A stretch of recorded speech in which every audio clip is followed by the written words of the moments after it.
അല്ല എങ്ങോട്ടാ സാറ്? ഒരു ചോദ്യം പറച്ചിലൊന്നുമില്ലാതെ. സാവിത്രി കാണണം. എന്തോ കേട്ടില്ല. സാവിത്രി. ആ സാവിത്രി. അതെ, അവളുണ്ടോന്നാ ചോദിച്ചത്. എനിക്ക് അവളെ ഒന്ന് കാണണം. ഇപ്പൊ കാണാൻ പറ്റത്തില്ല. അതെന്താ? ഇതെന്റെ വീടാ. നിന്നെ പോലുള്ള അലവിലാദികൾക്ക് കയറിറങ്ങാനുള്ള സ്ഥലമല്ല. അറിയാൻ ഓർത്ത്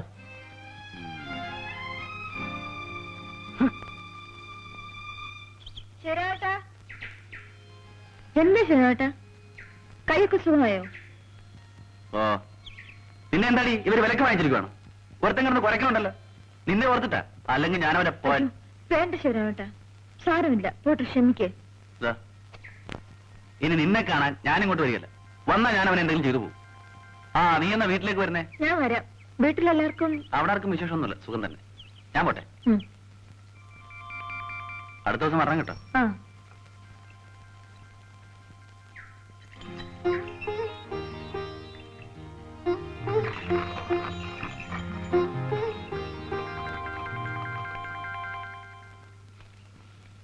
സാവിത്രി, ഇവൻ എന്തിനാ ഇവിടെ കയറി ഇറങ്ങി നടക്കുന്നത്? ഈ കാളവണ്ടിക്കാരൻ. ദേ, ഇതൊന്നും നല്ലതല്ല, നമുക്ക് കയറുന്നതല്ല. എനിക്ക് എന്റെ ആങ്ങളെ പോലെയാ. ആങ്ങളെ പോലെ? ആങ്ങളെയല്ലോ. ഇതൊക്കെ പറഞ്ഞ നാട്ടുകാർ വിശ്വസിക്കൂ? അടുത്ത വീട്ടിലെ ഒരു കാളവണ്ടിക്കാരൻ. നിങ്ങൾ ഒരുമിച്ച് കളിച്ചു വളർന്നു. ആ ബന്ധം അവിടെ അവസാനിപ്പിക്കേണ്ടതാണ്. എനിക്ക് സാവിത്രിയെ കുറിച്ച് ചില പ്രതീക്ഷകളുണ്ട്, സങ്കല്പങ്ങളുണ്ട്.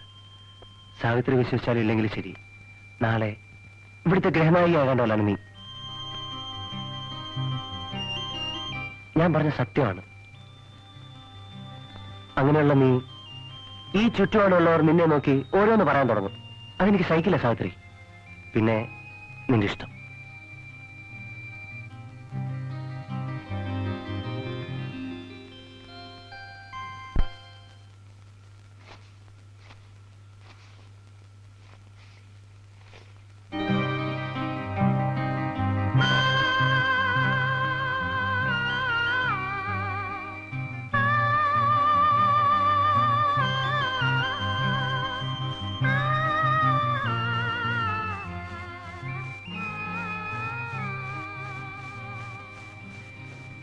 എന്തിനാ ഇതെടുത്തത്?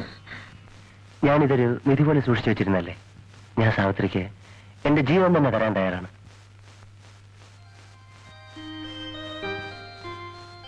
സാവിത്രി എനിക്കെന്നത് ഈ കുപ്പിവളയാണ്. ഞാൻ സാവിത്രിയെ വിവാഹം കഴിക്കട്ടെ. ഇഷ്ടമാണ്, എനിക്കിഷ്ടമാണ്.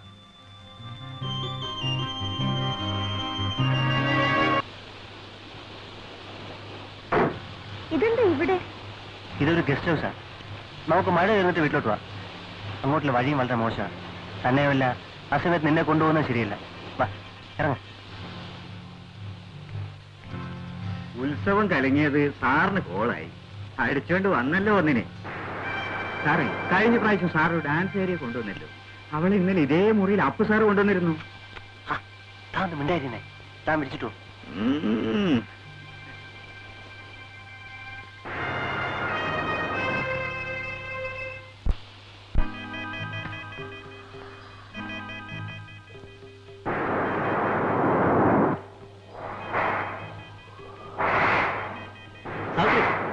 നിനക്ക് ഇതൊക്കെ പിഴിഞ്ഞ് ഉണക്കായിട്ടൂടായിരുന്നു?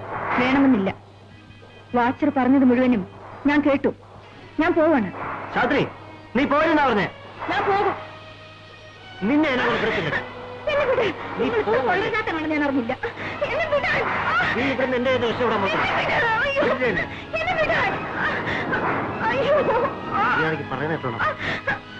നീ പോവല്ലേ?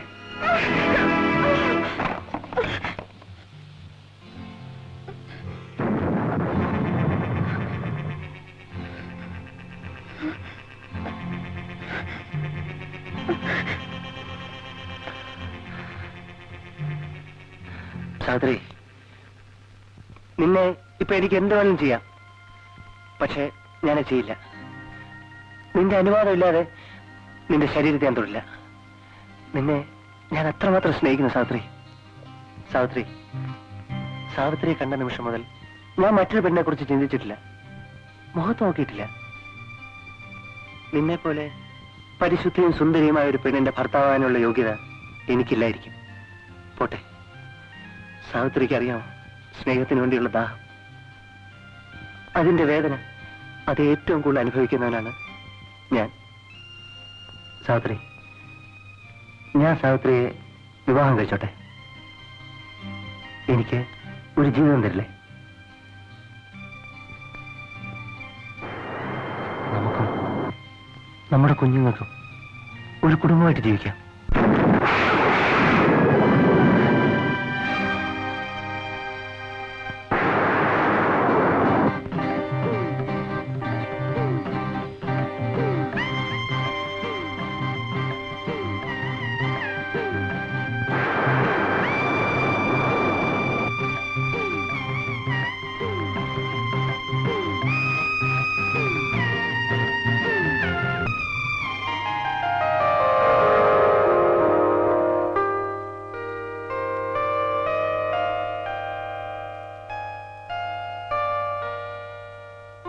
സാവിത്രി, നമ്മൾ ഒരുമിച്ച് വീട്ടിലേക്ക് പോകണ്ട.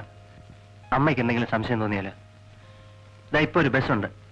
ഞാൻ സാവിത്രിയെ ബസ് സ്റ്റാൻഡിൽ വിടാം. അതാ നല്ലത്. ഉച്ച കഴിഞ്ഞ് ഞാനങ്ങെത്താം. വരും.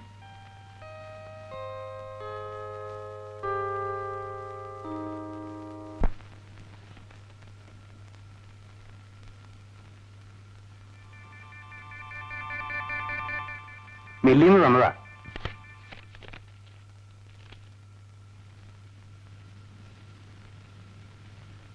പണം വേണമല്ലേ? നാളെ തരാം.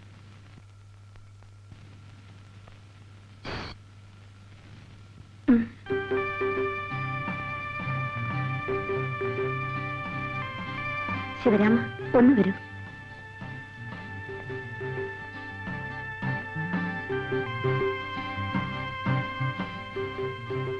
എന്താ വേണ്ടേ? ഇതിന്റെ പുറത്ത് അളന്ന് ഒന്നെടുത്തു തരൂ. എന്താ കൊച്ചമ്മേ? അല്ലെങ്കിൽ വേണ്ട, ഞാൻ എടുത്തോളാം. ഇതൊന്ന് പിടിച്ചു തരൂ.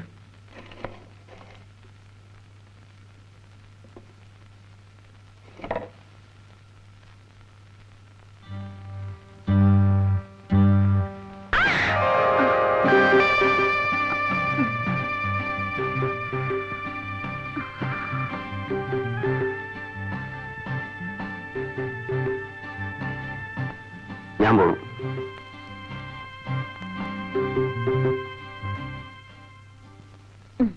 നടി, എന്തിനാടി ഇത്രയും വില കൂടിയതൊക്കെ മേടിച്ചത്? അവൾ എടുത്തോട്ടമ്മേ, ഇൻസ്റ്റിറ്റ്യൂട്ടിൽ പോകുന്നല്ലേ. അമ്മയ്ക്ക് എന്നാ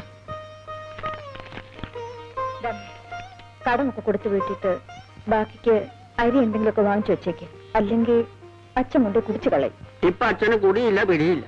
മോള് പോയതിനു ശേഷം പണ്ടത്തെ പിന്നത്തെ ദാരിദ്ര്യം. അച്ഛനൊന്നും ഇല്ലേടി മോളെ. ഒരു ₹2 ആടി കള്ളു കുടിക്കാനായിട്ട് വാ കഴിക്കുന്നു.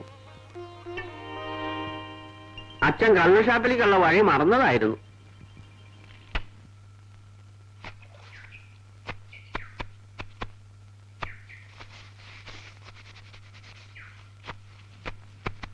സാവിത്രി, നീ എപ്പോഴാ പോകുന്നത്? നാളെ രാവിലെ പോണം. ഞാനും ആ വഴിക്കാ പോകുന്നത്. ഞാൻ കൊണ്ട് വിട്ടേക്കാം.